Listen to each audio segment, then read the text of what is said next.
Prisca Machilet et Serge Bosc, tous deux membres de l'AFGEL, de l'UNEF dans les années 60, qui développerait, et dont les deux témoignages que nous avons recueillis sont disponibles en ligne sur le site du Conservatoire des mémoires étudiantes. Et nous allons parler de la période 1961-1968, le temps des remises en cause, avec évidemment l'exemple de la Sorbonne. Alors, on en a déjà un peu parlé en début, en matinée. Rappel, pour le programme, on mettait l'exemple de la Sorbonne parce que le sigle FGEL, comme d'ailleurs pas mal de sigles, ne parle pas forcément à tout le monde. Donc on va parler de la Fédération des groupes d'études de lettres. Donc on va dire l'équivalent de l'UNEF à la Sorbonne. La Sorbonne lettres, puisque au début des années 60, il y avait encore la Sorbonne sciences. Après ils sont tous partis à Lucieux. Et ça faisait partie de la revendication. C'est un lieu. Il y a même un film sur la Sorbonne qui veut des locaux supplémentaires.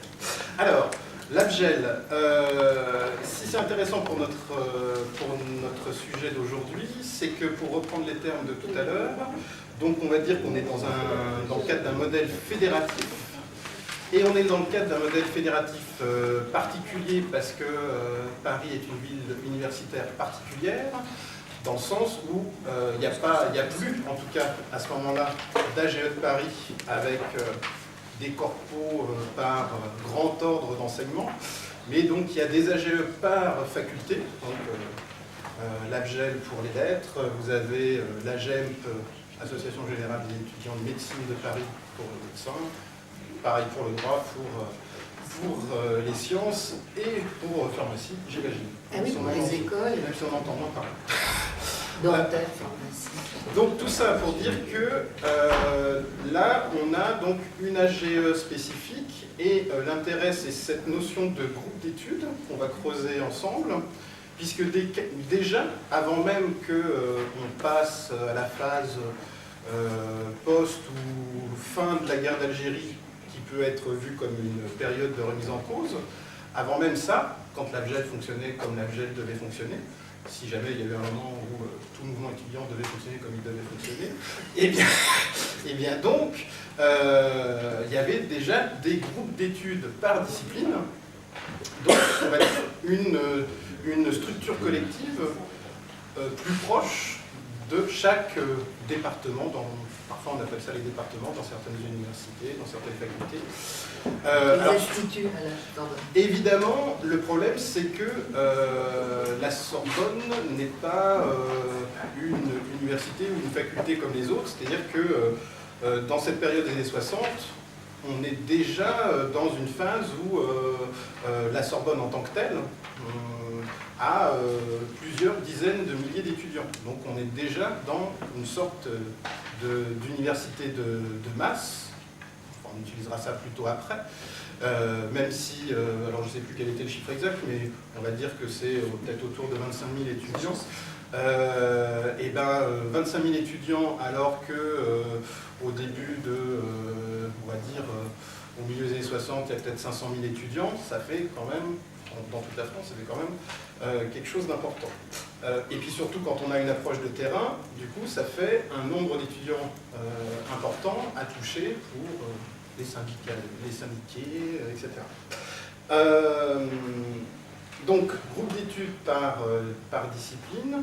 Donc, Prisca était au groupe d'études de philosophie, Serge était au groupe d'études de géographie, vous aviez le groupe d'études d'histoire, Les classiques, les modernes. Sociaux, très important, on va revenir, psycho, toutes les langues. Anglais, Donc, russe. Voilà. Donc du coup, je ne sais pas combien ça faisait de membres pour un CA de l'AFGEL, mais donc le conseil d'administration de l'AFGEL. Ça faisait plus de monde qu'ici. Voilà.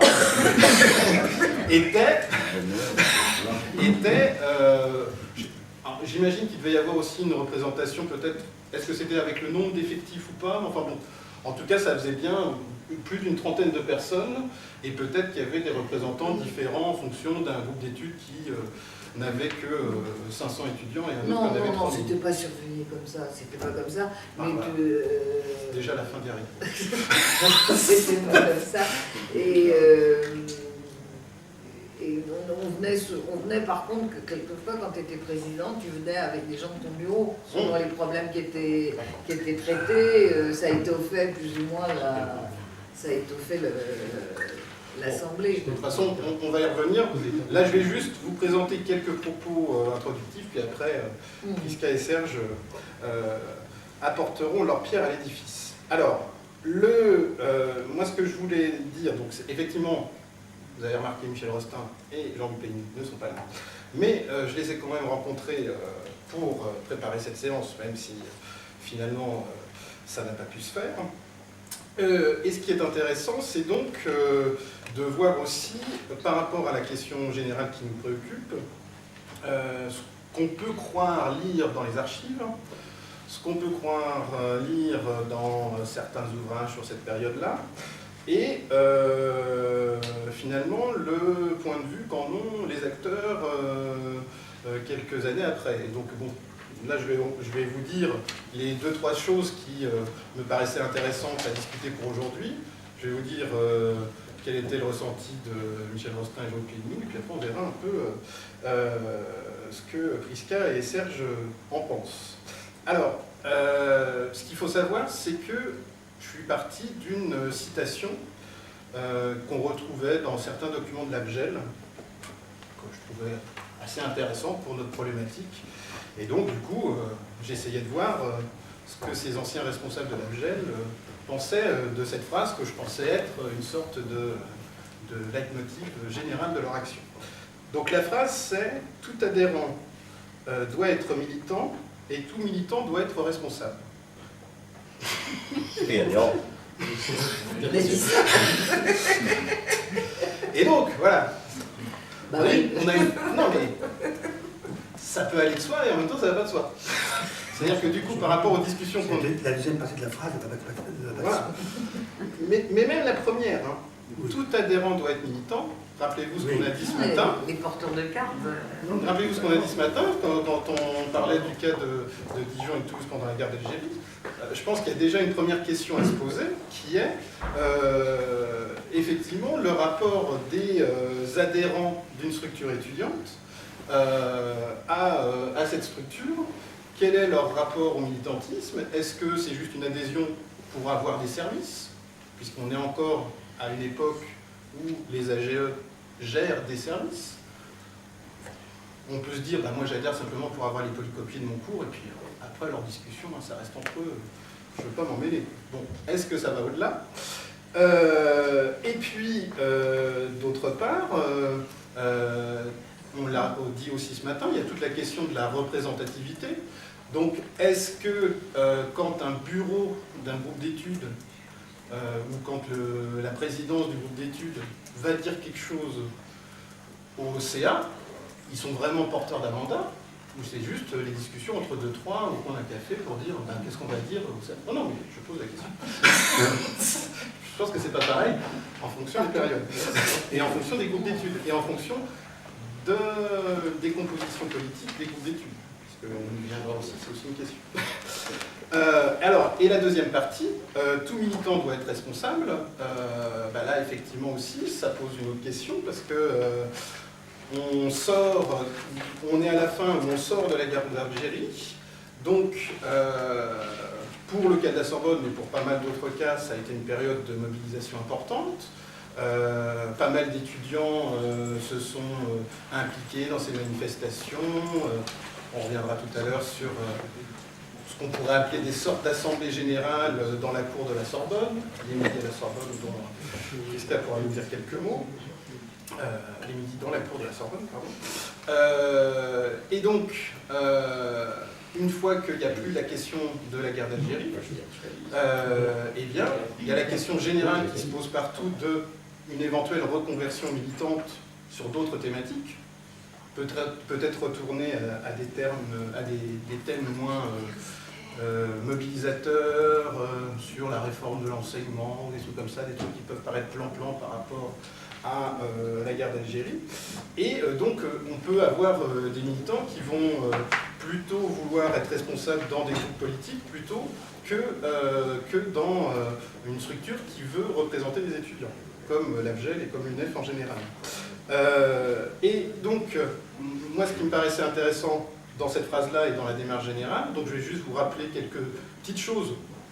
Là encore, il y a encore à travailler, hein, c'est-à-dire que c'est des choses qu'on voit dans les archives, c'est des choses qu'on retrouve dans certains témoignages. Après, la question de savoir quel est le vrai impact par rapport au milieu étudiant de tout ça, c'est pas encore, je ne sais pas si on pourra vraiment avoir une réponse claire et nette. Mais donc c'est la période où vous avez, alors il y a plusieurs noms pour ça, hein. Il y a l'action universitaire de base, vous avez les groupes syndicaux de base, vous avez les GTU, les groupes de travail universitaire, vous avez les délégués d'amphi, les délégués de TD, machin. En gros, on voit bien que on recherche des modes de représentation, des modes d'organisation un peu différents. Alors, donc réaction en tout cas de Jean-Luc Péninou.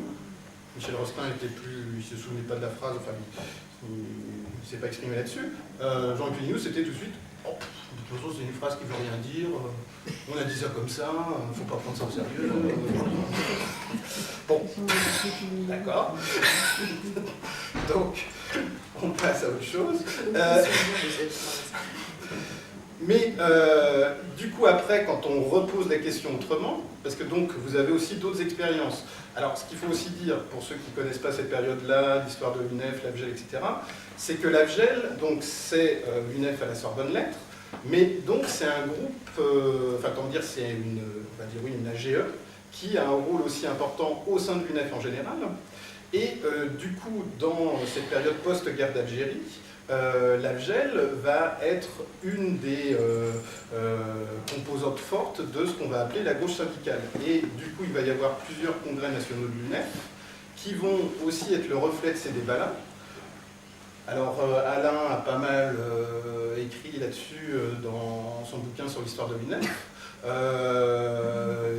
Il y a aussi quelqu'un qui avait fait une thèse plus de linguistique sur les congrès nationaux étudiants, Daniel Baglioni. Et donc, vous avez les différents congrès de 63, 64, 65. Vous avez des débats entre ce qu'on appelle les structuristes et les universitaires, enfin la gauche syndicale. Et alors, ce qui est assez marrant, c'est que Baglioni, qui fait donc de la linguistique, essaye de voir les mots qui sont utilisés, etc. Il se fait aussi l'écho des articles de presse qui parlaient des congrès étudiants, parce qu'à l'époque, on parlait des congrès étudiants dans la presse. C'est un peu différent maintenant. Et donc, souvent, les caricatures étaient... Enfin, les caricatures.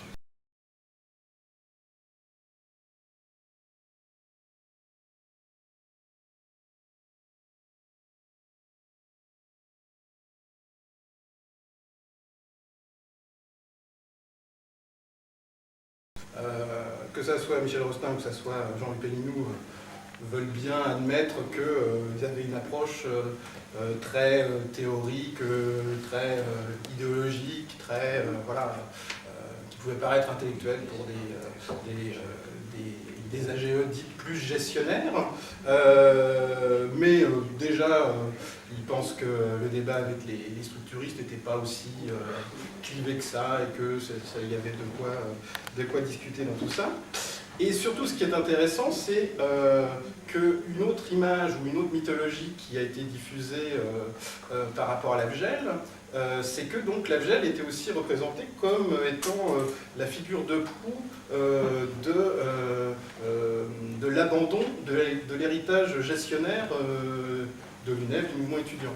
Et donc souvent, on prend en exemple le fait que le centre de polycopie de la Sorbonne, qui dépendait de l'ABGEL, etc., a été mis en vente et que donc du coup c'était une grosse position théorique de l'ABGEL qui refusait la gestion et le compromis avec le système, alors qu'a priori c'était un peu plus compliqué que ça, même s'ils ont effectivement fermé le centre de Ronéo, il y avait a priori, en tout cas c'est dans ce que dit Michel et Jean-Louis, mais puisqu'ASR nous en diront plus, et dans les faits, dans les archives, dans les documents, on voit qu'il n'y a pas un abandon total de la logique gestionnaire, que même les histoires de groupes de travail universitaires, même si ça n'a pas marché dans toutes les disciplines, que ça a peut-être marché 1 an, 2 ans dans certaines, qu'il n'y avait peut-être pas beaucoup de monde, patati patata, c'était quand même des essais qui n'étaient pas des refus totaux du milieu universitaire, de l'université, du milieu étudiant, et ils essayaient d'avoir une optique gestionnaire différente. Ils allaient même jusqu'à dire autogestionnaire, ça se discute. Bon. Dernière chose par rapport à ça, moi ce qui m'intéressait, et donc question que je vous pose et que je pose aussi aux personnes qui sont dans la salle et qui ont connu cette période-là, c'est un peu les... bon, imaginons qu'il y ait eu cette optique de vouloir changer un peu le mode de fonctionnement démocratique du mouvement étudiant, avec ces groupes syndicaux de base, CGTU, etc.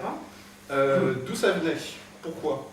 Et alors, ce qui est assez intéressant, c'est que Michel Jean-Louis était prêt à dire qu'il y avait une influence intellectuelle, politique, idéologique du moment, avec, bon, eux, comme ils étaient, enfin, Jean-Louis et donc Jean-Louis Péninou, Marc Kravetz, et je crois qu'Antoine Griset aussi, étaient en sociaux.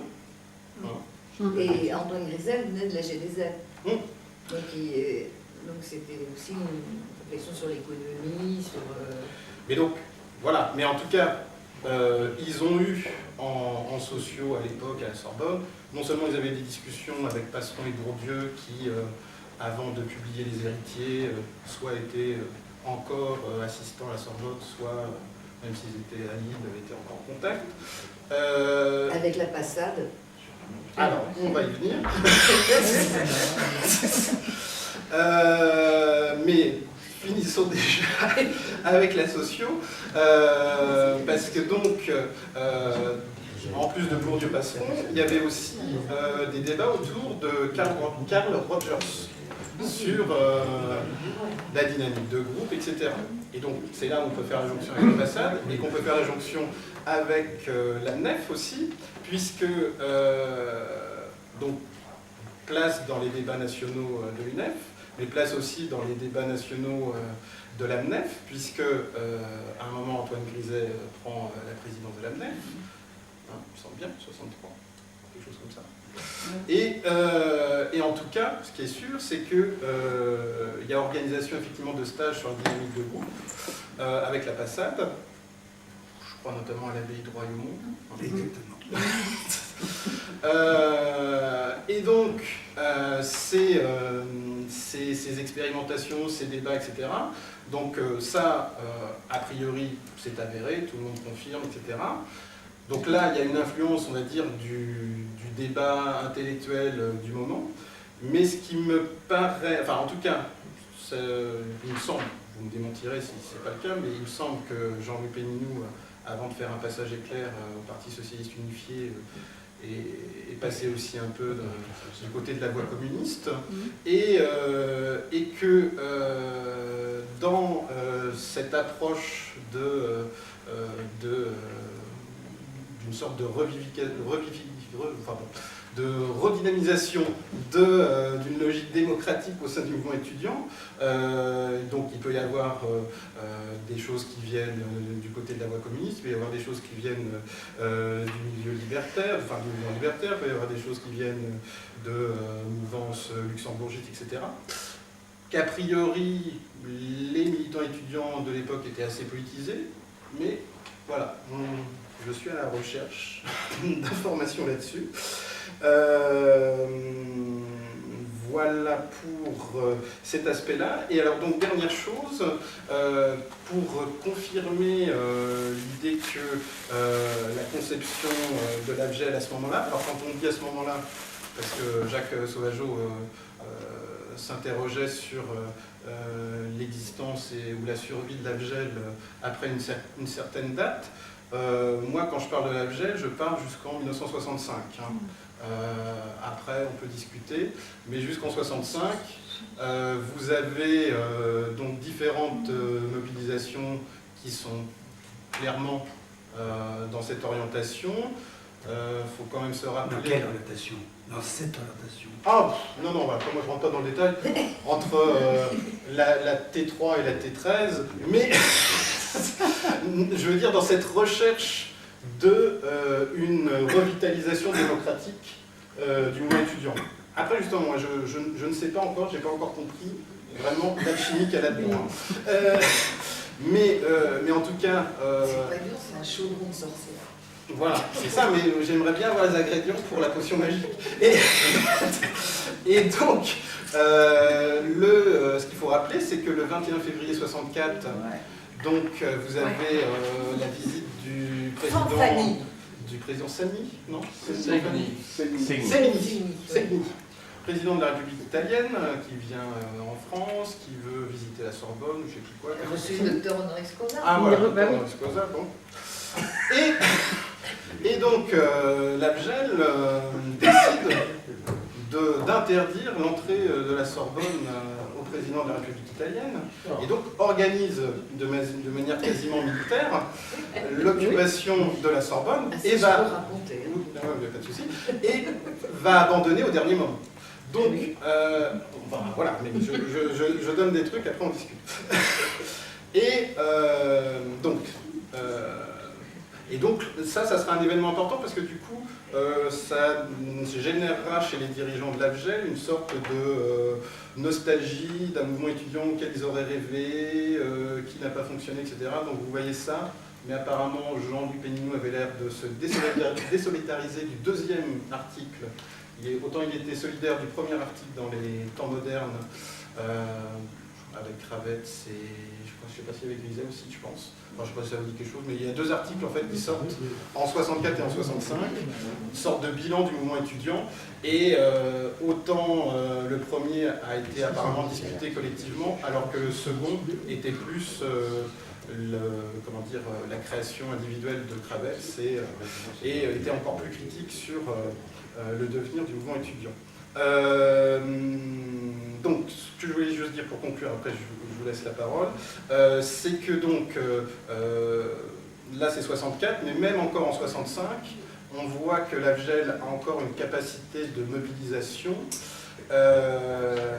Et il y a notamment, il ressort un journal qui s'appelle Riposte,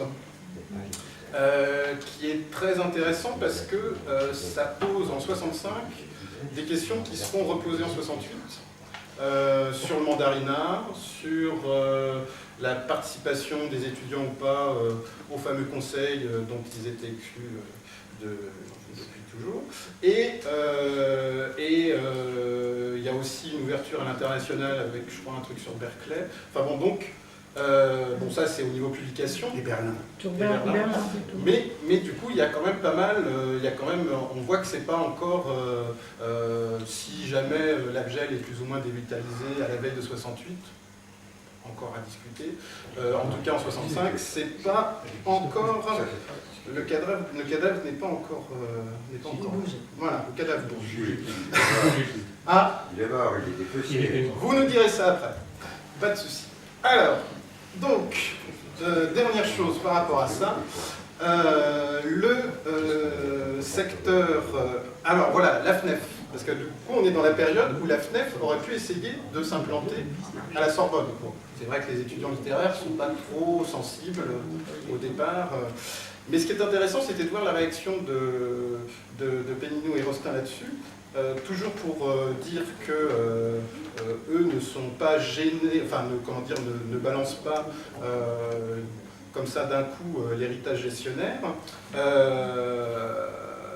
Et ils avaient des exemples relativement précis sur justement leur vigilance à faire en sorte que les bureaux de groupes d'études permettent le maintien d'une unité du mouvement étudiant sur la Sorbonne. Alors évidemment, ils n'ont pas eu des candidats trop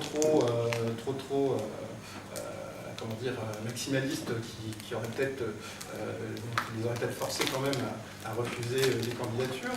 Mais en tout cas, ce qui était intéressant à voir, c'est que, vous me direz si vous partagez ce truc-là, mais eux auraient été embêtés si s'était créée une fédération dépendant de la FNEF sur la Sorbonne. Enfin, ça les aurait gênés qu'il n'y ait pas qu'un seul mouvement unitaire sur la Sorbonne.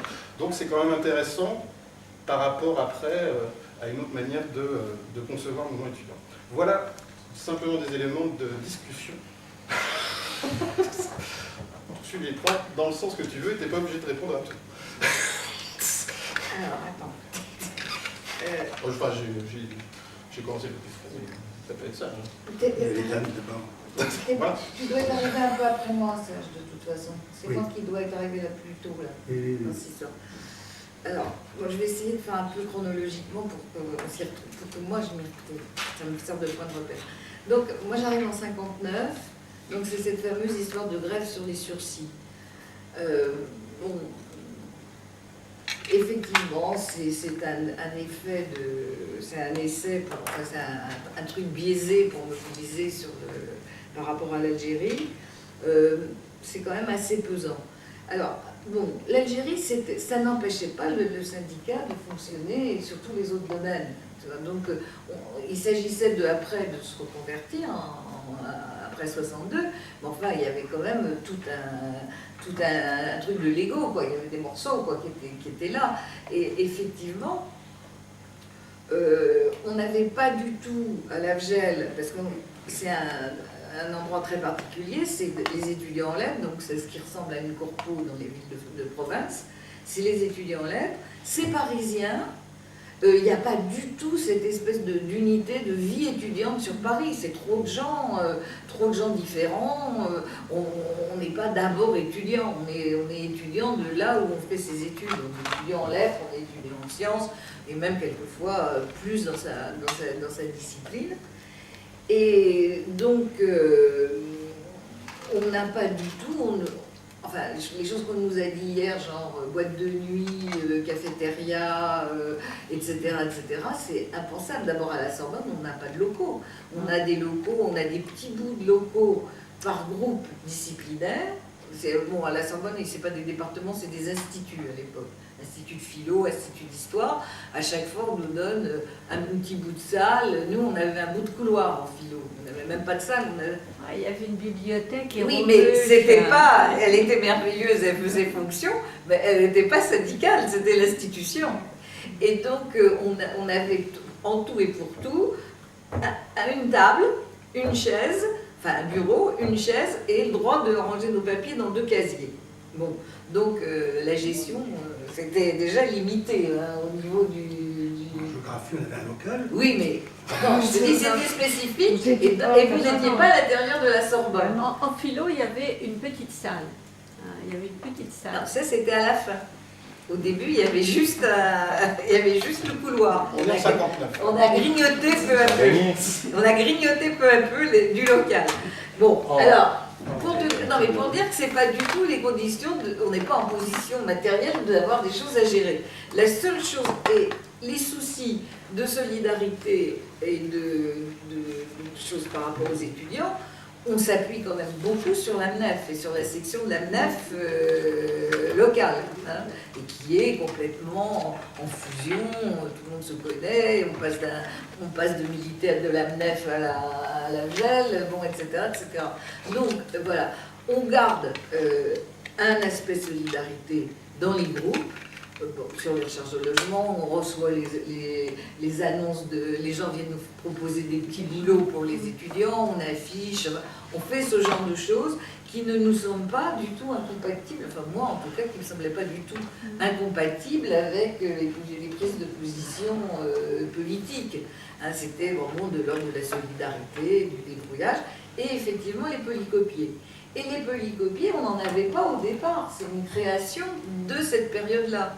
Le centre de polycopie, c'est de Denis Jox qui le gère, et on le fait à l'image des grosses trucs comme médecine, etc. Mais ça a été fermé parce que ça devait plus fonctionner, mais ça a été un temps assez court. Et alors, c'était des négociations, on y passait beaucoup de temps, que ce soit pendant la guerre d'Algérie ou après, on y passait beaucoup de temps parce qu'il fallait négocier, trouver les gens, ça c'est une action syndicale corporatiste, trouver les gens qui prenaient les notes. Qui prenaient les notes, qui les relisaient, qui les soumettaient au prof. Il fallait avoir eu l'accord du prof avant et l'accord du prof après. Et à un moment, les profs ils se sont aperçus qu'il y avait le CDS ou le CD, je sais pas quoi, le CDS qui publiait les cours et que sans doute que c'était plus intéressant que de les filer au groupe d'études. Et donc, eux faisaient un acte militant en quelque sorte en acceptant qu'on publie et qu'on vende à très bas prix au prix de papier leur texte, et nous, c'était une charge militante. Bon, notre gestionnaire, enfin, au niveau des groupes de philo, il n'allait pas trop plus loin, et on était très près des organismes nationaux. Par exemple, quelqu'un parlait de la coopérative de l'Uniclub hier. Bon, bah, l'Uniclub, les vacances, des choses comme ça, c'était géré au niveau national, mais le niveau national étant parisien, il n'y avait pas de raison de faire des antennes de l'Uniclub à l'intérieur de la Sorbonne. Bon, donc cette question gestionnaire, elle n'était pas très lourde, quoi, en fin de compte, à part que c'était long, les histoires de polycopier, mais bon. Donc, quand il s'est agi de se reconvertir après l'Algérie, l'expérience du FUA ayant joué un rôle, mais étant quand même une vision tout à fait différente, c'était l'idée de mobiliser l'université politiquement. Pourquoi le FUA, il ne s'appelait pas Front universitaire étudiant, il s'appelait justement Front universitaire antifasciste. Et c'était bien pour avoir le rapport avec les profs, les agents, et tout le monde. C'était une volonté différente. Ça posait effectivement le problème de, au lieu d'avoir des cartels, on en a discuté d'ailleurs il y a 2 ans, au lieu d'avoir, on avait, pour mener les actions de décision sur les manifs sur l'Algérie, on avait plusieurs choses. Il y a eu le 27 octobre, c'était l'UNEF, mais autrement, les petites manifs qui se faisaient au quartier, c'était souvent à l'appel du comité anticolonialiste. Et le comité anticolonialiste, ça réunissait la FEANF, enfin un certain nombre, la Fédération des étudiants d'Afrique noire en France, un certain nombre de groupes d'associations d'étudiants de ce type-là. Et à l'AFGEL, moi je me rappelle très bien, on disait, le comité anticolo propose de faire quelque chose ce jour-là, une manif, etc. Est-ce qu'on est d'accord? Est-ce qu'on y va? Et là, la discussion c'était, entre autres avec Géographie, qui disait non, c'est désorganisé, ils sont trop politisés, etc., etc. Bon, et c'était un peu comme ça que les choses se négociaient. C'était parce qu'il y avait des demandes extérieures, parce qu'il y avait...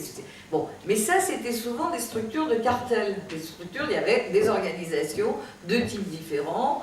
Ça pouvait être professionnel, politique, national, etc. Et on travaillait en cartel. Et le FUA, c'était de dire tout le monde à la base, dans le grand mouvement antifasciste, les profs, les agents, les étudiants, tout le monde. Et ça avait eu effectivement cette idée de plus passer par les organisations, mais de réunir les gens à la base. Sans plumer la volaille, comme disaient les vieux théoriciens politiques. Parce qu'ils disaient, ah, vos histoires de base, tout ça, c'est pour piquer les militants. C'est pour piquer les militants, l'histoire de base. Mais c'est pas vraiment... Vous êtes des faux jetons, quoi. Grosso modo, vous voulez les mettre dans votre musée. Bon, donc ça, c'est... Bon. Exo le FUA, la reconversion après, c'est pas tellement en termes de revenir au gestionnaire ou pas au gestionnaire, parce que je vous dis, on avait un gestionnaire éclaté et qui n'était pas fondamental. Le problème, c'est de trouver des problématiques politiques par rapport à la société française, aux étudiants ce qui vivent, évidemment, parce que là, c'est la base d'un syndicat, c'est quand même s'occuper des intérêts de ses adhérents, enfin de son terrain, et de trouver des leviers qui correspondaient à des jugements et des critiques qu'on faisait sur la société française. Les revendications gestionnaires étaient aussi des revendications d'autonomie. Participer à un conseil qui gérait les œuvres, ou je sais pas quoi, c'était gérer les œuvres, mais c'était pas gérer pour gérer, c'était prouver qu'on pouvait avoir 18, 19 ans, etc., et qu'on avait le droit à la parole, et qu'être étudiant, c'était pas être élève. Bon. Donc, c'était ça. Et donc, un truc qui était propre aux étudiants en tant que jeunesse dominée, et un truc qui était les questions de société qui étaient importantes. Alors, l'allocation d'études, c'est la démocratisation, c'est un essai de trouver un levier pour une démocratisation de l'accès aux études supérieures. Après, je vous passe parce que ça, rien que l'allocation d'études, on pourrait y passer 3 heures. Hein. Bon, pour ça que j'en ai pas parlé. bon, ça. Après, il y avait ça, il y avait les problèmes concrets, mais là, c'est pas en termes de gestion qu'on les règle, les problèmes de logement, c'est aussi des problèmes revendicatifs. Les problèmes les problèmes qui peuvent se poser à des jeunes gens. Bon, et donc il y a les problèmes des étudiants en tant que membres de la société, il y a la vocation des étudiants, qu'est-ce qu'ils vont devenir. Donc c'est là qu'on va se retrouver sur les problèmes de critique de l'université. Critique de l'université parce qu'elle est vécue comme ne faisant pas de place à l'autonomie des étudiants dans leur façon de mener leurs études. Bon, elle est trop scolaire, enfin, elle n'est pas scolaire, elle est abandonnique en quelque sorte, c'est-à-dire, bon, les mandarins, enfin, les grands profs distribuent leur savoir comme ça, mais il n'y a pas d'outils pour travailler. Des choses qu'on entend actuellement tout le temps, quoi. Il n'y a pas d'outils pour travailler, il faudrait des TD, il faudrait ceci, il faudrait cela. Comment est-ce qu'on peut s'acquérir ce savoir? Ça ne suffit pas de le jeter comme le pain aux petits oiseaux. Bon, alors donc là, on a un truc sur quel est le rôle de l'intellectuel dans la société et tout. Enfin, tout se construit comme ça, mais c'est pas du tout un retour à de la gestion. Parce que ça n'aura pas eu lieu. C'est comment trouver des solutions de progressistes, on va passer à radical et on va passer à révolutionnaire, enfin pour certains, sur les problèmes qui se posent à la jeunesse étudiante, mais qui est une part de la jeunesse globale. Et ça, c'était justement la fameuse opposition entre les dits structuristes, structuralistes, enfin bon, l'orientation universitaire qui était portée principalement par la GEDREM, et je pense le cartel des ENS, si je ne me trompe, les grandes écoles, enfin les écoles, Ulm et... c'était eux, ils voulaient concentrer sur la critique de l'université, la réforme de l'enseignement, en gros, la réforme de l'enseignement, mais dans une espèce de système que nous, on considérait comme trop clos, et la FGEL était partisante en tant que membre de la gauche syndicale, au contraire d'une vision où la recherche de l'intersyndicalisme et de lutte commune avec les luttes nationales, enfin, de l'ensemble de la société, devait être prioritaire par rapport aux problèmes strictement de l'université. Ce qui n'empêchait pas, c'est pour ça qu'ils t'ont dit que c'était pas si opposé que ça, ce qui n'empêchait pas une critique interne du fonctionnement de l'université, d'où les GTU. Et les GTU, c'est pas un outil de démocratisation syndicale. Les GTU, c'était des groupes de travail universitaires, c'était face à la structure universitaire telle qu'elle fonctionnait, cours magistraux, etc. Des trucs pour que les gens travaillent ensemble, et c'était vraiment des groupes de travail pour passer les examens, quoi. Enfin, bon. Et ce qu'on avait, enfin en philo tout au moins, on avait fait la démarche de demander à des philosophes qu'on connaissait de venir animer bénévolement ces groupes de travail. Donc on avait soit des agrégatifs, soit des profs de philo sympathisants, Châtelet, François Châtelet, Lucien Sebag, Henri Lefebvre, bon, qui se trouvaient tous être des gens de gauche, c'était beaucoup les gens d'argument, enfin bon, etc., qui venaient animer ces groupes de travail. Ça, c'est côté par rapport à l'université. Par ailleurs, on se posait effectivement le problème de la participation, décision des étudiants, démocratisation. Je sais pas, on se posait même pas le principe, ça allait de soi que ça devait être démocratique, le fonctionnement. Mais on était tout le temps en train de constater que ça ne l'était pas. Et donc, d'où délégué d'amphi, d'où, etc. Mais ça ne remettait pas trop, ça ne remettait pas vraiment en cause le fonctionnement, assemblée générale du groupe disciplinaire, qui élit un bureau, on n'élisait pas, tout au moins philo, pas de CA à ce niveau-là, mais on élisait en assemblée générale un bureau qui représentait les philosophes au conseil d'administration de l'AFGEL, lequel élisait en son sein le bureau de l'AFGEL. Bon, il y avait donc ces assemblées générales annuelles pour élire les bureaux, puis il y avait de temps en temps, on rassemblait tout le monde 2-3 fois par an, ou s'il y avait un problème particulièrement chaud, et les discussions se faisaient beaucoup comme ça, quoi, par étage, quoi, ça remontait.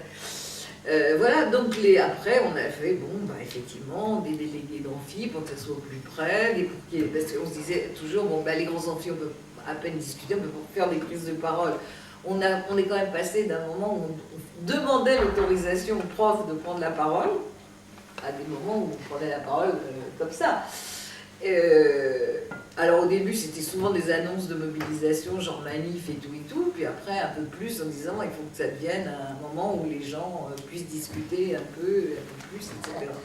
Mais bon, voilà, moi j'ai quitté en 65, c'est à peu près comme ça que ça fonctionnait.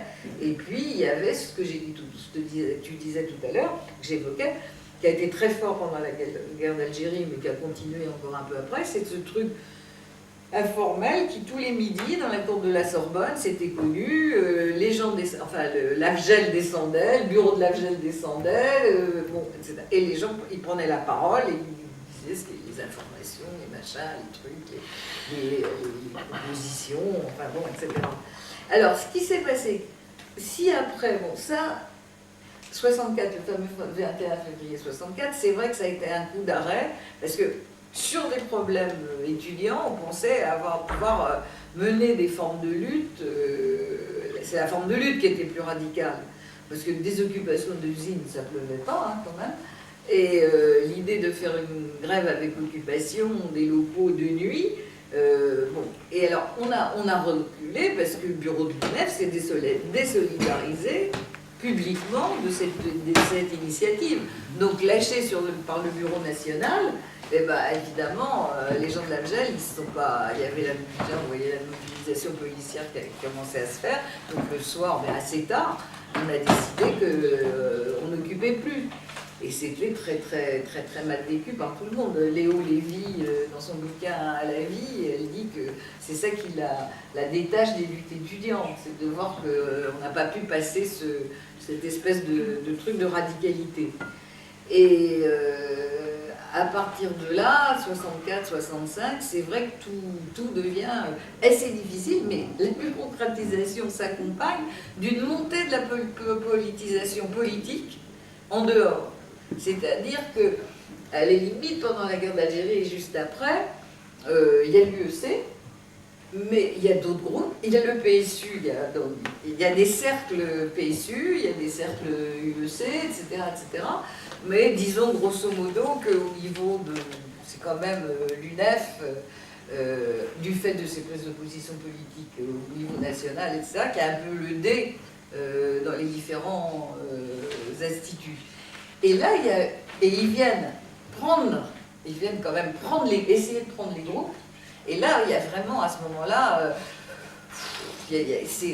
donc ça devient des discussions, effectivement, politique générale, révolution par révolution, radicale, social-démocratie, post-social-démocratie, etc. Toutes choses qui n'étaient pas dans le vocabulaire immédiat du départ. Voilà, et c'est donc la montée du clerc, comité de liaison des étudiants révolutionnaires, c'est-à-dire la tendance lambertiste des trotskistes. La quatrième, c'est-à-dire les criviniens, ils sont fondus comme toujours, fondus dans les autres organisations, donc ils sont fondus dans le syndicat et dans l'UEC.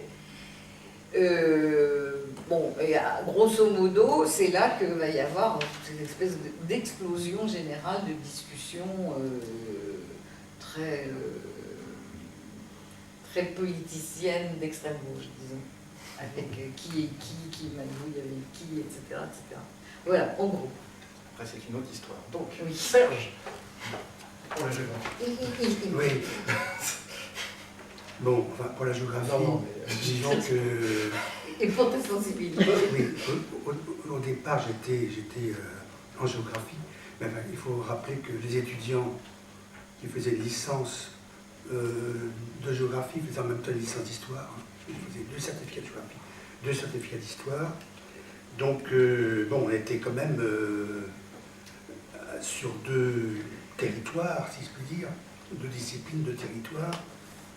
Je dis 2 territoires parce que les géographes étaient dans un institut de géographie qui était en dehors de la Sorbonne, hein, rue Saint-Jacques, en dessous. Hein. Bon, disons que moi je vais parler un peu d'abord de mon ressenti, hein, de ce que je percevais à l'époque. Hein.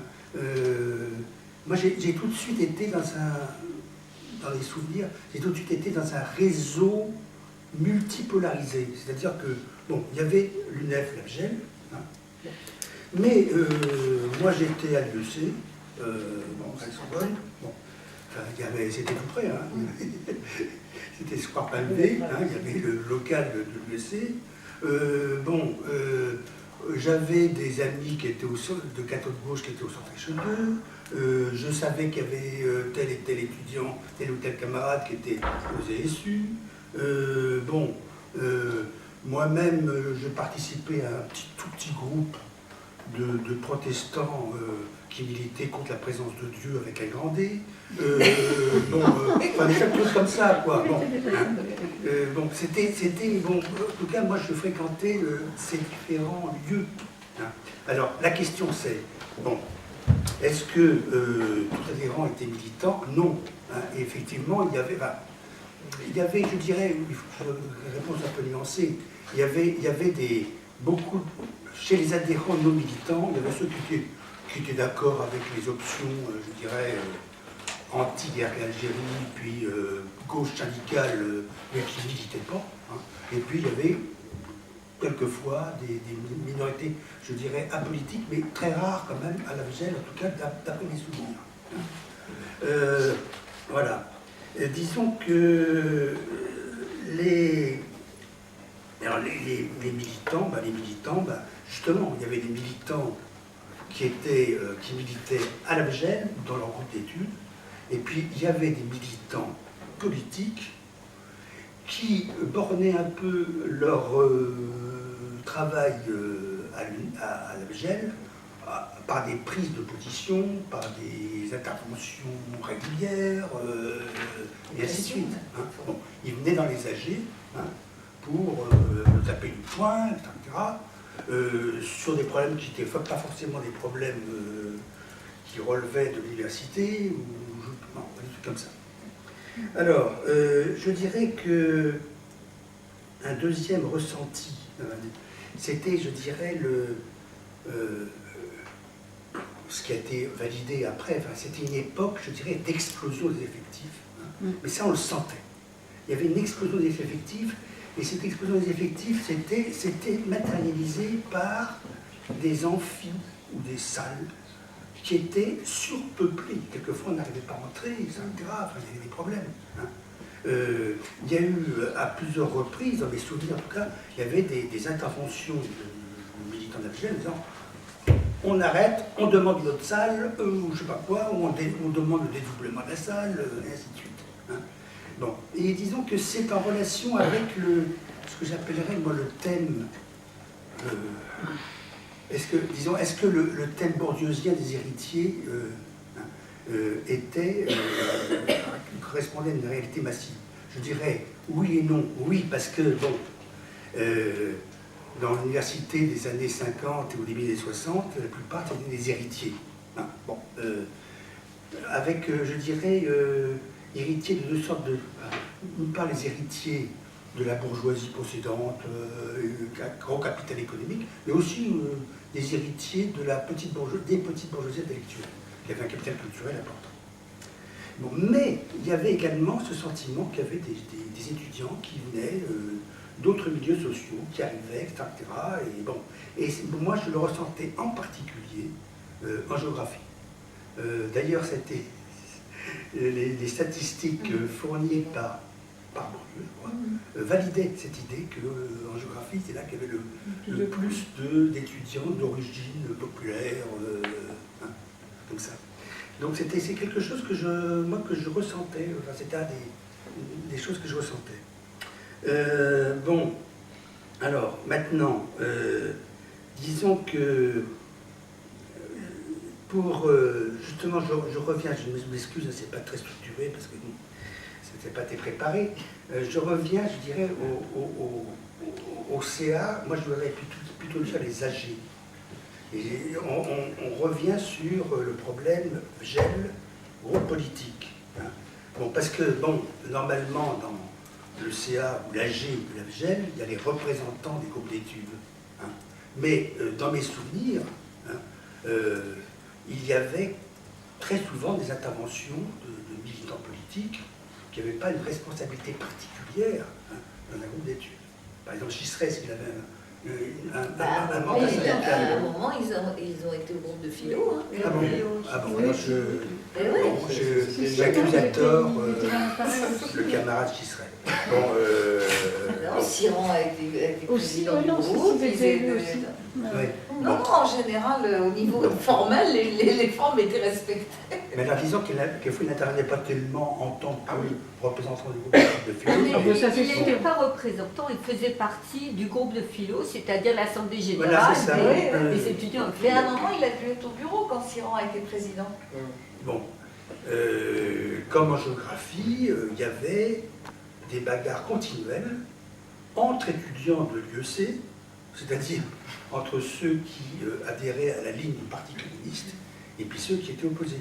Et d'ailleurs, c'est pour ça que moi, quand ils ont découvert que j'étais président du groupe d'études de géographie, quand ils ont découvert que j'étais à l'IEC comme opposé à la ligne de PC, ils m'ont viré. Enfin, disons, dans l'Assemblée générale du groupe de géographie, j'étais en minorité. Hein. Et je pense que, bon, c'était pas tellement ma gestion qui était en cause, enfin, j'ai peut-être fait des erreurs, mais c'était pas tellement ma gestion qui était en cause, c'était parce qu'ils avaient découvert que. Hein.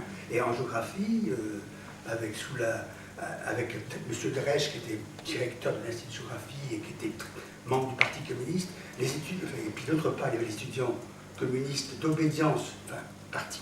Hein. Et bon, ben, j'étais en minorité. Hein. Bon, alors, par ailleurs, disons que il y a quelque chose qui est dans mes souvenirs. On dit, bon, critique de l'université. Alors, bon,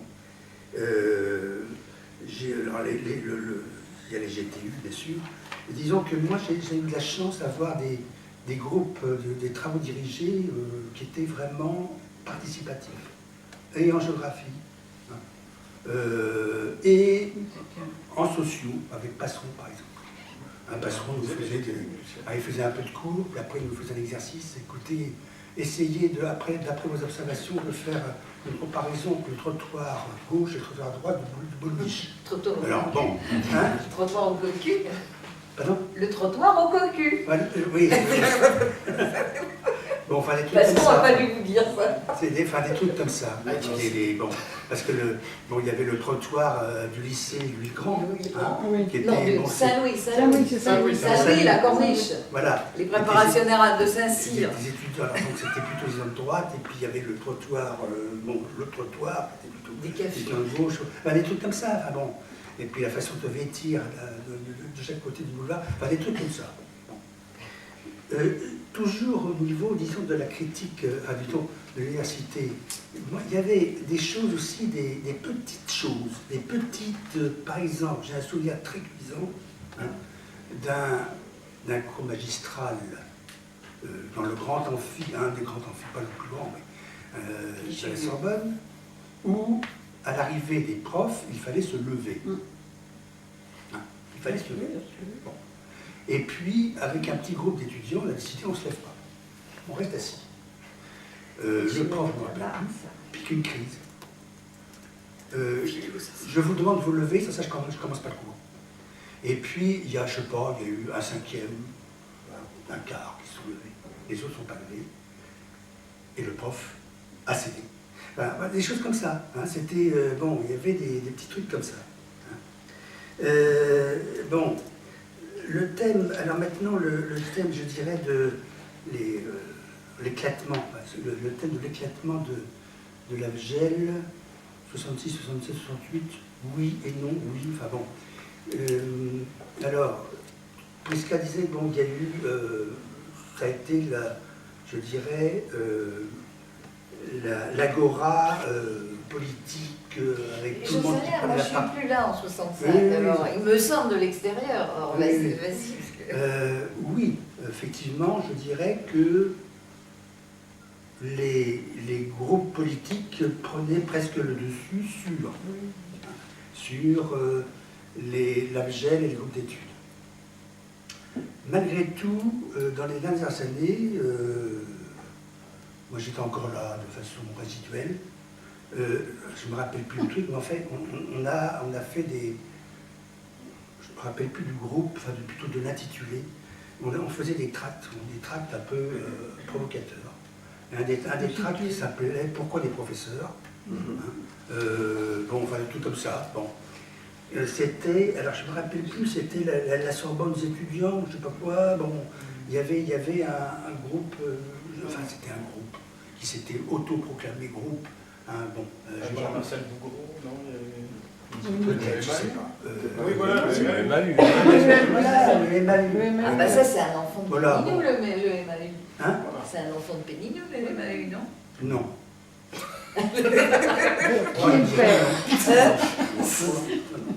Ah non, non. Non, Jean-Marcel. Oui, oui. C'est C'est Jean-Marcel Oui, Bourreau, Jean-Marcel, c'est oui. aussi à l'époque, C'est plus Jean. mais qu'il a pris une évolution politique, c'était Lalonde. Hein, bon, Oui, et puis moi j'étais là-dedans. Oui, toi, oui. Bleptreux, peut-être. Toi aussi. Bleptreux, Jacques Bleptreux. Et alors Jacques Bleptreux, je ne sais pas. Je ne sais pas. Bon, il y avait des trucs comme ça. Et effectivement, on était, je dirais, très attentifs à ce qui se passait. On était très attentifs à ce qui se passait à Nanterre. Bah oui. Hein. Jean-Pierre, on était très attentifs à ce qui se passait à Nanterre. Mais oui, justement, Bah oui, c'est ce qu'on était en train de dire. Et on était également, en tout cas certains d'entre nous, influencés par certains textes des situationnistes Bien de sûr. Strasbourg. Bah oui. Eh bien, merci beaucoup. Et donc, le débat est ouvert. J'avais déjà une question. Voilà. C'était c'est par ici, et peut-être par là.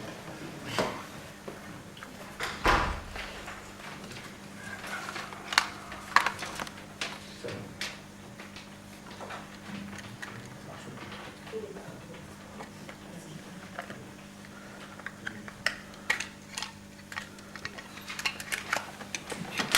Il a une bonne voix. Et... Parle dedans, parle dedans, madame.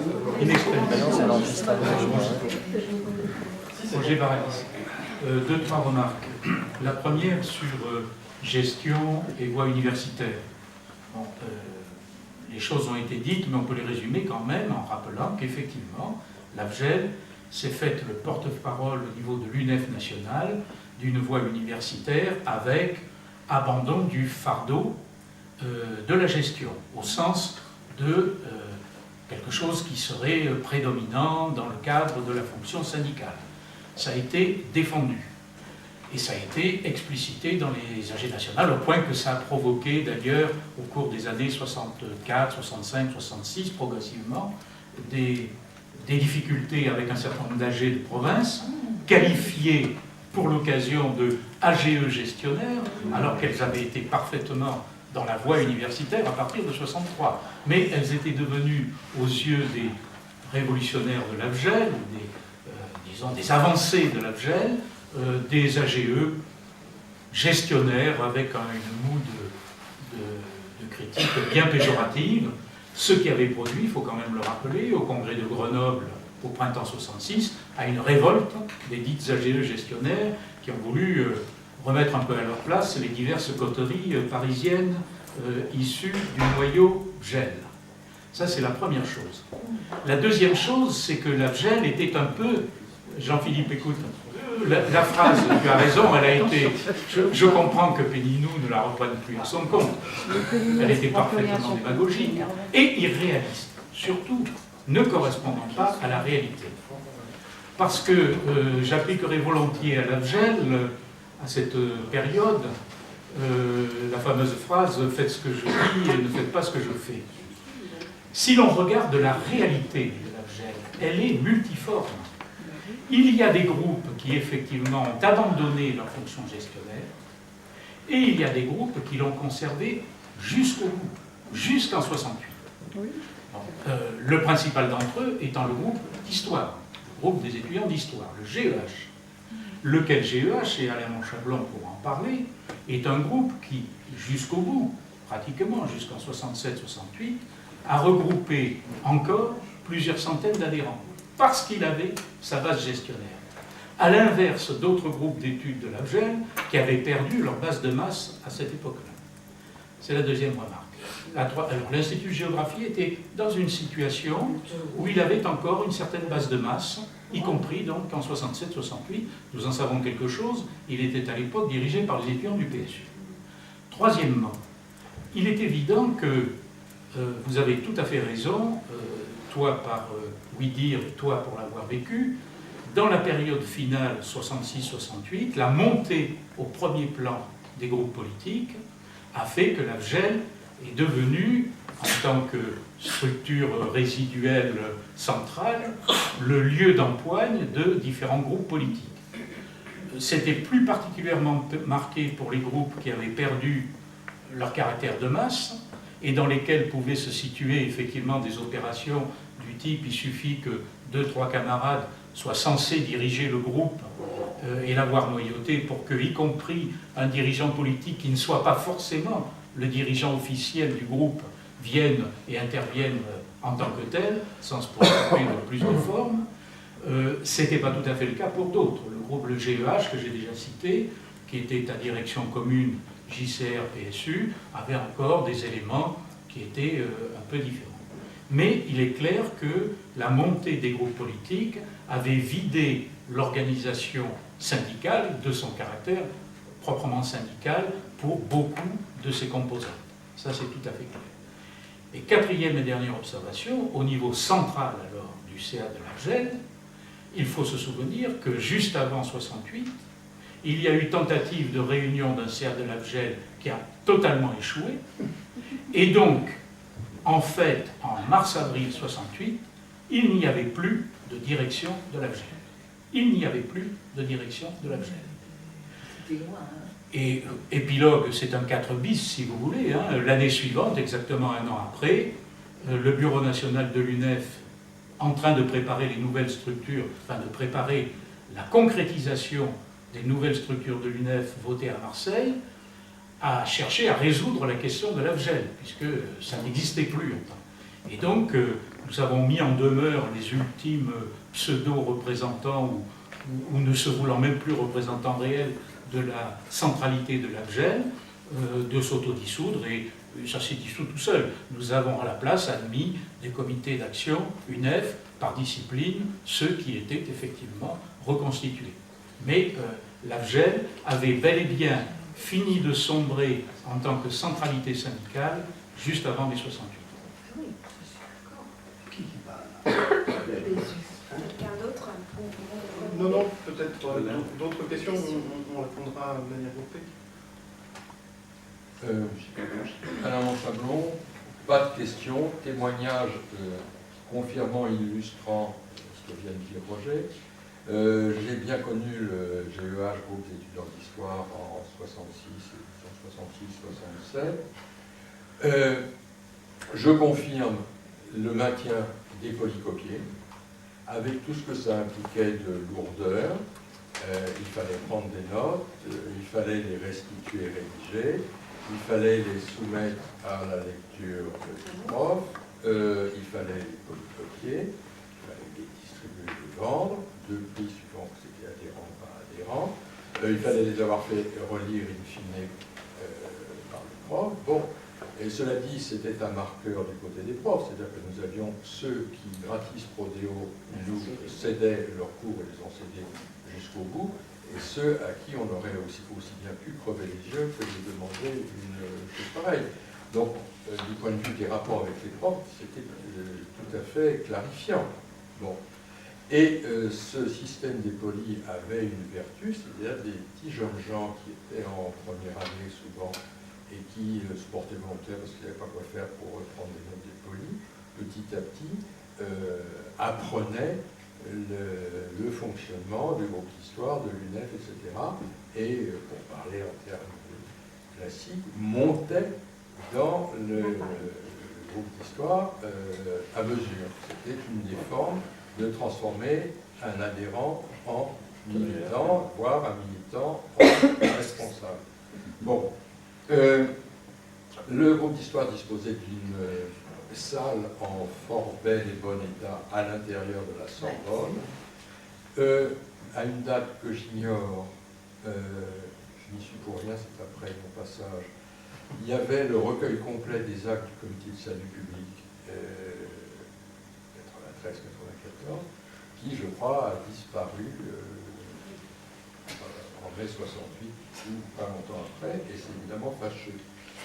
L'attitude du groupe d'histoire, alors, au pif, je dirais, au point de vue effectif, il devait avoir quelque chose comme, non, je préfère ne pas dire de sottise, mais enfin, quelques centaines d'adhérents, peut-être 500 ou 400, ça peut se vérifier, on a des chiffres, sur lesquels il y en avait 150, 180 qui votaient au cours d'élections qui étaient moyennement disputées, c'est-à-dire qu'en fait, pendant la période où j'y étais, le seul ennemi visible était les lambertistes et se formait dans les faits une sorte d'union sacrée contre les lambertistes, tout simplement pour ne pas pulvériser l'outil syndical, pour éviter la pulvérisation de l'outil syndical. Ça donnait au groupe d'histoire une attitude, à une époque où le lambertisme pullulait, une attitude de soutien critique au bureau fédéral, sans enthousiasme, mais théorie du moindre mal. Donc, quant au fonctionnement des CA de l'Abgel, j'en ai un souvenir ému, c'est-à-dire que c'est très simple, ça se faisait dans l'amphi annexe de la Sorbonne, de l'autre côté, et étant donné qu'à 1h moins 10, on avait à peine abordé le deuxième des 7 points de l'ordre du jour et qu'on était sûr de rater le dernier métro, on n'avait plus qu'à continuer jusqu'au premier métro à 5h30. Voilà, c'est le souvenir que j'en ai. Et on tuait le temps en attendant, parce que de toute façon, du coup, on avait une immense plage horaire qui se déroulait dans le... Après, il y avait le petit déjeuner. Quelqu'un d'autre? Christophe Mini, j'aimerais intervenir. Du coup, c'est plus l'archiviste là qui va poser la question, puisque dans le fonds d'archives de l'AGED, j'avais un dossier GTU. Donc j'aimerais bien qu'on revienne sur la question des GTU, et j'aurais voulu savoir si, du coup, les GTU sont affiliés à la AGE, si c'est... Ah non, c'est voilà, il peut y avoir... On peut être un GTU. Voilà, les GTU sont montés dans chaque AGE. Même inorganisé. Oui, Ouais, complètement. ça peut On être, proposait, s'il y avait des étudiants qui voulaient former un groupe de travail, il y en avait qui étaient proposés. Enfin, je dis en philo, parce que tout moi, c'est comme ça que ça se passait chez nous.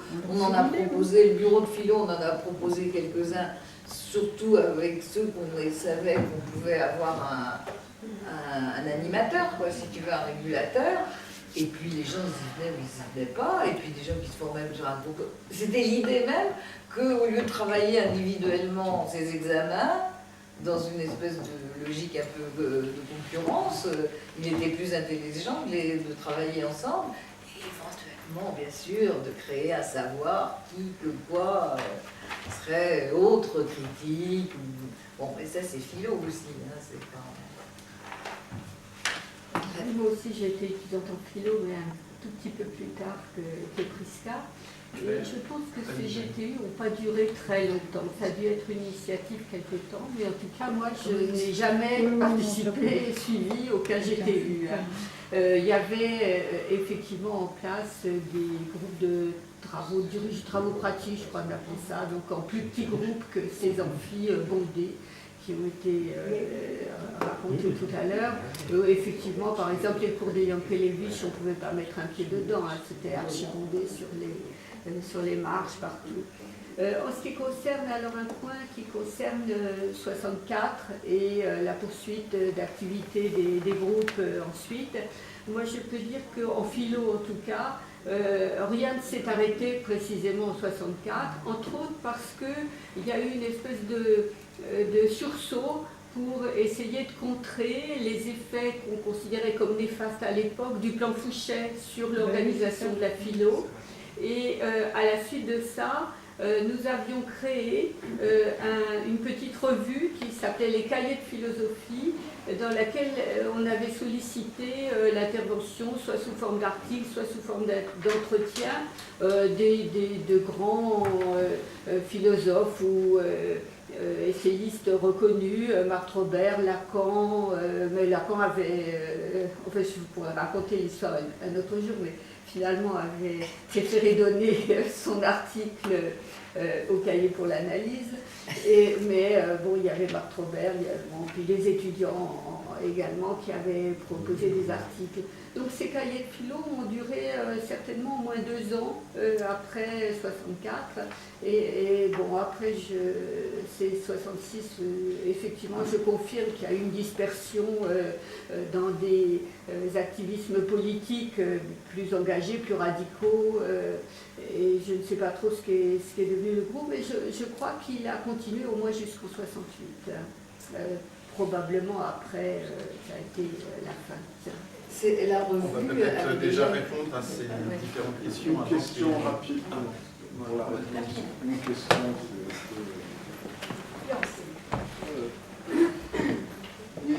Une question. À ce moment-là, donc avant 68, la référence que vous avez en tête de ce qu'est l'UNEF, son histoire, est-ce que ça s'arrête à la référence guerre d'Algérie, comment la charte de Grenoble, sachant qu'à chaque génération, une représentation particulière. À ce moment-là, pour vous, c'était quoi le passé, dans quoi on s'inscrit? Oui, pour chacun. En 66 ? Non, à ta période.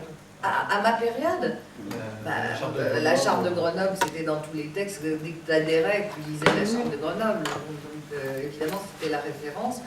Dans nos têtes, dans ma tête, les références, elles étaient multiples et pas forcément du discours syndical à proprement parler.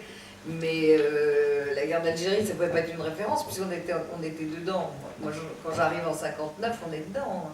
C'est pas une référence, c'est un acte. Et quand tu arrives, c'est encore la guerre d'Algérie quand tu arrives. Ou c'est juste après, toi? Non, moi c'est la fin de la guerre d'Algérie. C'est la fin, oui. Oui, 61. Et ça compte beaucoup si tu veux. Si c'était avant 60, t'es avant le 27 octobre, et après les accords d'Évian, ou juste avant, tu vois. Mais c'est comme le FUA, je ne sais plus, on en parlait tout à l'heure, le Fonds universitaire, antifasciste, c'est issu de la guerre d'Algérie, mais c'est pas par rapport à la guerre d'Algérie proprement parler, puisque c'est 3 mois avant les accords d'Évian. Donc tout le monde sait que c'est en train de finir, mais c'est par rapport à l'OAS et aux attentats de l'OAS, c'est pour ça que c'est un front antifasciste. C'est pas un front c'est plus le comité anticolo, c'est le front antifasciste, puisque le fascisme il est en Algérie et en France. Oui, on allait devant des camps d'entrée de personnes qui étaient visées par l'OS, par exemple. On montait la garde chez Simone de Beauvoir et Sartre, chez un tel et un tel, enfin tous les gens qui étaient menacés, on allait, je pense qu'on aurait fait, mais enfin, on allait monter la garde, ils devaient se sentir vachement rassurés. Alors, il y a Mireille qui voulait aussi intervenir, mais on peut peut-être déjà... non, mais c'est juste, moi, juste sur le... Moi, je suis arrivée en 63 à la Sorbonne, donc juste à la fin de la guerre d'Algérie. J'avais été lycéenne à Lyon Je suis arrivée à Paris pour des raisons familiales, toute seule comme une grande. Et la première chose que j'ai faite, c'est d'aller m'inscrire à la Sorbonne. Ça avait été très compliqué d'avoir une autorisation, parce que mine de rien, la sectorisation existait déjà. Et donc pour pouvoir être à la Sorbonne, il avait d'abord fallu que je m'inscrive à l'école des langues orientales, dans une langue qui n'était pas enseignée à la fac de lettres de Lyon, qui est quand même une fac importante. Et donc j'avais le choix entre le bantou, le swahili ou le malgache. Alors comme j'étais d'origine protestante, je connaissais plus de malgache par des histoires d'horribles colonisateurs missionnaires. Et donc je suis allée faire du malgache, donc j'ai fait du malgache pendant 1 an, parallèlement une propédeutique à la Sorbonne. Mais je suis allée à la Sorbonne, ça je suis allée à la Sorbonne et une fois que j'ai eu ma carte, enfin pendant que j'avais ma carte d'étudiant, je me revois rentrer dans la cour de la Sorbonne. Il y avait des tables différentes, donc je suis allée du côté de la table de propédeutique où il y avait Rousseau qui tenait la permanence. Et j'ai dit, ben voilà, j'arrive et j'ai envie de militer. Et ils m'ont pris pour une cinglée. Et dans la semaine qui suivait, évidemment, j'étais embarquée dans une histoire pas possible. Voilà quoi, c'est-à-dire que moi, il n'y a pas eu besoin des polycopiés pour monter dans l'appareil. Enfin bon, ça c'est un truc parce que c'était, bon, c'est comme ça. Mais la vision, donc pour revenir à ce que tu disais Prisca, ou enfin, la question que tu posais, moi je suis vraiment allée à l'UNEF à cause de la guerre d'Algérie. C'est-à-dire que j'étais dans cette logique. Au lycée, j'avais, je ne vais pas vous raconter ma vie, mais au lycée j'avais déjà été proche des militants contre pour l'indépendance de l'Algérie. Et puis du coup, pour moi, c'était... Voilà, l'UNEF, pour moi, c'était quand même le symbole aussi du côté français des gens qui avaient pu se mobiliser, quoi. Donc à Lyon aussi, ça avait été important. Il y avait des groupes antifascistes importants à Lyon, dans les lycées et à l'université. Donc voilà, donc je pense quand même que pour pas mal de gens, même s'ils étaient très jeunes, quand ils sont arrivés dans le milieu universitaire, donc 63, moi j'ai démarré en octobre 63, enfin novembre 63, on était quand même un peu impliqués par la suite de la guerre d'Algérie. Enfin, on était évidemment de gauche et on était évidemment... Je crois que non, mais ça c'est important. Et je pense qu'après, et on ne peut pas séparer... toute l'histoire après, jusqu'à 68, hein, on va y venir, mais on ne peut pas séparer, oublier que de 62 à 68, on est dans cet héritage-là, et que la gauche syndicale, mais aussi les structures, machin et tout, on était quand même tous des hérités de ça, et on ne savait pas comment brasser les idées, la société, les choses qui commençaient à tourner autour de nous. Et alors moi, je rejoins très fort ce que disait Prisca, quand tu parlais de la jeunesse dominée, parce que c'est vrai que tu arrives, tu as 18 ans, tu ne peux pas voter, tu ne peux rien faire, tu t'engueules quand tu retournes à Lyon, tu ne peux pas voter pour Mitterrand ou contre Mitterrand en 65, parce que tu seras majeur que 3 mois après, etc. C'est-à-dire que tu n'es rien, vis-à-vis de la société, tu n'es pas grand-chose. Et puis en même temps, tu as des problèmes de chambre, tu as des problèmes de bouffe, parce que moi j'étais dans un milieu prolo, donc c'était déjà pas évident. J'étais toute seule à Paris, c'était pas évident non plus. Et du coup, tu as aussi cette sensation